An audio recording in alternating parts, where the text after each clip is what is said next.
Hello everyone, today I'm about to simply teach you how you can use Viber on your phone. It is going to be a very simple and easy step-by-step tutorial and basically a little guide that will get you to be familiar with Viber. So if you think this video is going to be informational, feel free to watch the video till the end.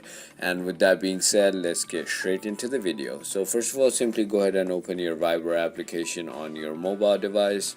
Finally, once you have done that, I'm just going to be giving you the basics of it. So on the bottom, as you can see, there are four options. One is chat, which is basically texting to people. Then there's calls, where you can call and contact the people on your mobile's contact.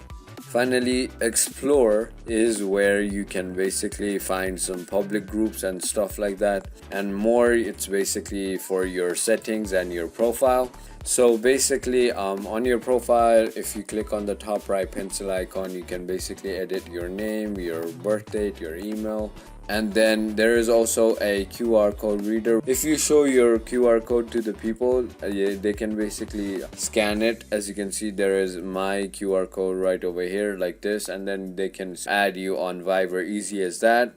And on Viber, you can also send these emojis or stickers, you wanna call it. And also you can send files and images, and you can also click photos and send it. And then you can also send GIFs or GIFs, whatever you want to call it. And then there's this thing where you can add multiple polls on a group or on a specific person chat. And then there's this triple dot, which basically you can send location through, or share contact, or just send files. And you can also send voice messages by tapping right here. And you can also video call someone up here, and then you can also group call like that. So if you thought this video was informational, feel free to hit that subscribe button, hit that like button, and thank you for watching.